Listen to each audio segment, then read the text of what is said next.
My wife, Susan, and I moved in with her mother, my mother-in-law, in her two-bedroom apartment in the center of town.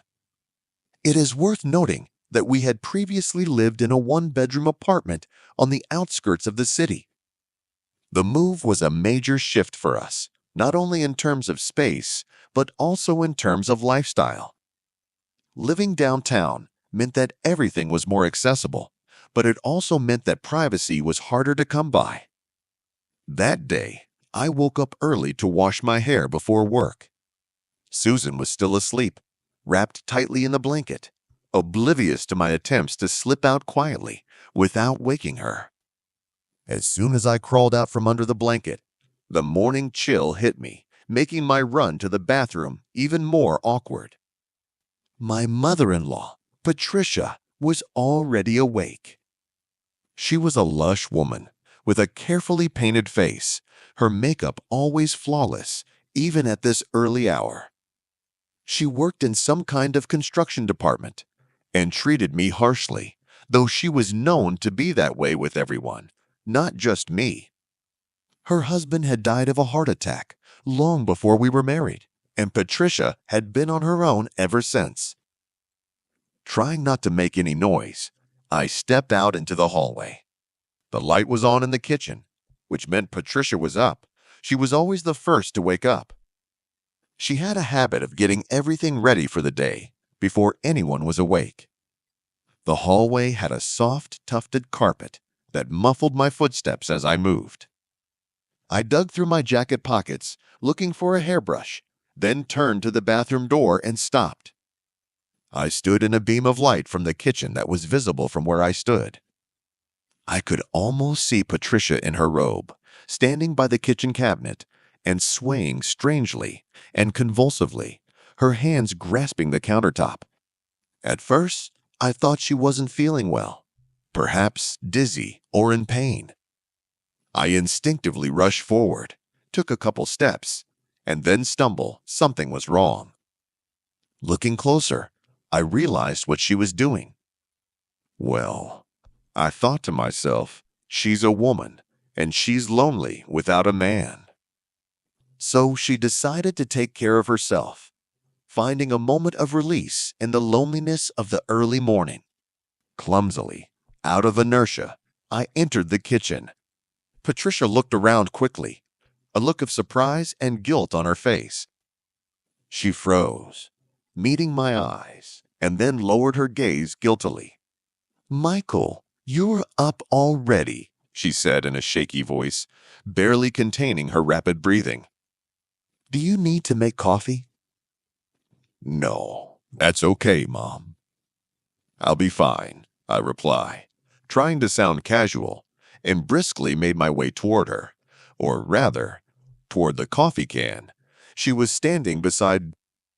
The convenient approach to the coffee can was blocked by the imposing figure of my mother-in-law, who filled the small space of the kitchen with her presence. I leaned against her from behind to reach the coffee, feeling the warmth of her body through her robe. And then I realized I'd gone too far. I squinted my eyes, not knowing what would happen next, and my heart raced. And then something unexpected happened. Patricia turned and wrapped her arms around me, pulling me tight against her. We were on the floor, tangled together, and my mother-in-law stared at me like a hungry animal, then pulled me to her. I gave in, our desires overwhelming us both. Right there, on the cold kitchen floor, we did it for the first time, and the intensity of the moment drowned out all thoughts of consequences or regret. Afterward, we sat at the kitchen table and sipped our coffee in silence. The warmth of the mug in my hands was soothing, but my thoughts were racing. The alarm clock rang in the bedroom, the sound echoing through the apartment, and then the creak of the bed as Susan got up. Patricia stroked my leg under the table, her fingers light and teasing, and she smiled at me like a young girl with a secret. I realized that this was just the beginning. My mother-in-law, Patricia, and I still had exciting, forbidden adventures ahead of us. I hoped my wife, Susan, would never find out, feeling guilt and elation. The rest of the day passed like a blur. Susan met us sleepily, unaware of what had happened only minutes before. Patricia acted as if nothing had happened, her demeanor calm and poised, but there was a new spark in her eyes every time she looked at me. As I got ready for work, I couldn't get rid of the sensation of Patricia's touch, the memory of her lips on mine. It was dangerous, exciting, and utterly incomprehensible. As the days passed, Patricia and I developed a secret understanding. There were fleeting touches when Susan wasn't looking, furtive glances across the room, and moments when we were alone together and the tension between us was palpable. Each encounter added a new layer to our relationship, built on secrecy and forbidden desire. The risk of being caught only heightened the excitement, and I craved those moments more and more. One evening, Susan stayed late at work, leaving Patricia and me alone in the apartment. As soon as the front door closed behind Susan, Patricia pounced on me. We didn't even make it to the bedroom. Our passion overwhelmed us in the living room, on the couch. It was reckless, but in that moment, it seemed to be the only thing that mattered.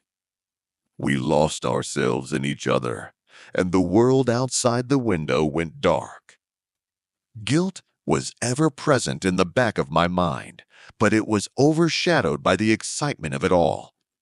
When we were alone together, Patricia was like a different person, no longer the strict, balanced mother-in-law, but a woman full of passion and longing. And I was drawn to her, unable to resist the pull of our secret affair.